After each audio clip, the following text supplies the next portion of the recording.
Businesses face greater public scrutiny as anyone can publish criticisms online.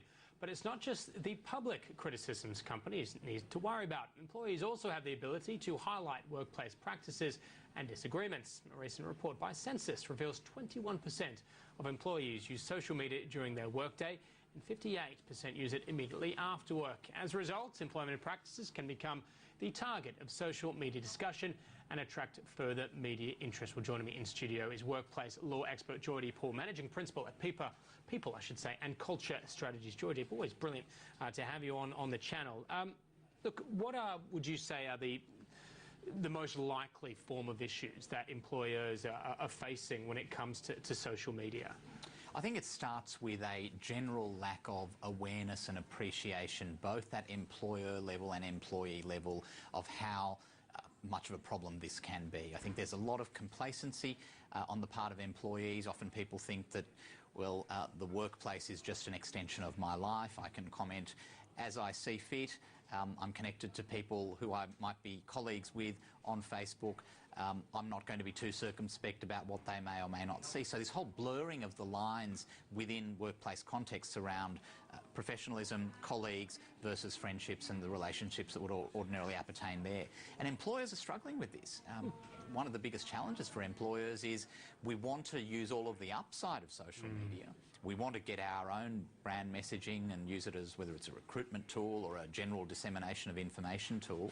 And we need our employees to be agents of that marketing for us as well. So where do you draw the line?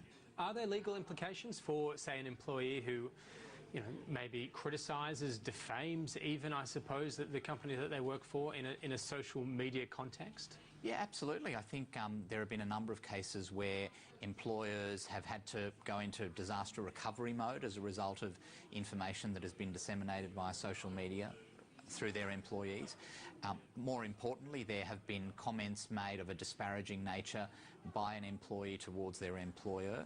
That could sound in consequence for the employee by way of termination of employment or maybe some lesser form of disciplinary action. There's plenty of examples of sexual harassment, bullying, other forms of inappropriate workplace behaviour that are channelled via one employee to another using social media.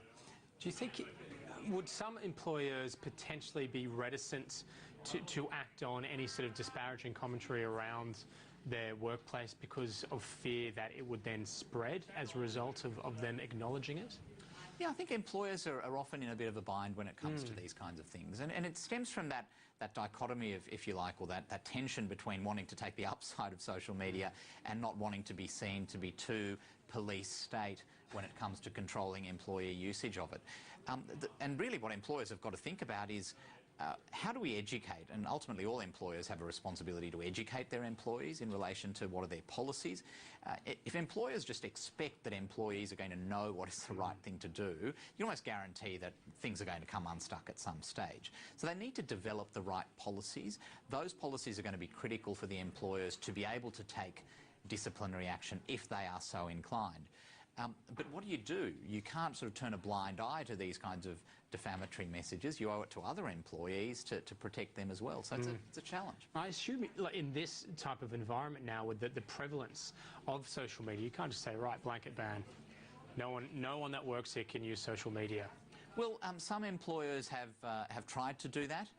It's more a knee-jerk reaction, as is often the case, to some kind of incident that has happened. It's fairly impractical. And what it doesn't fully appreciate, in my view, apart from the impracticality of it, is that employees are connected to each other nowadays more so than they ever have been. So while people look at social media as a standalone problem, I like to think of social media as an extension of the blurring of workplace relationship boundaries that has been happening more generally. So the fact that people interact with each other socially, spend more time with each other on weekends, etc., after work, parties, functions, all that, particularly this time of year, these boundaries become extremely blurred. So, I mean, what are some of the ideas that you have, the strategies, if you like, that employers can introduce to manage this kind of a situation? Well, I think employers need to be at a philosophical level and a sort of head office level, if you like, very clear on what is their position in a holistic corporate sense in relation to social media. Is this a platform that we see as very critical to our business, or is this something that we're really not too interested in? There needs to be that alignment with where they're going with social media, and then what that translates into in terms of employee usage. If employees are going to be encouraged to use it, if employees are going to be encouraged to embrace it, then absolutely there is a heightened imperative to make sure that there is guidance and education around that. Let's assume that that's not a relevant issue for the employer in question, and really it's about, well, it's not that big an issue for us at a corporate level, but we want to protect employees from their own stupidity or their own lack of knowledge and awareness. You still need to have those policies, and you still need to have appropriate education.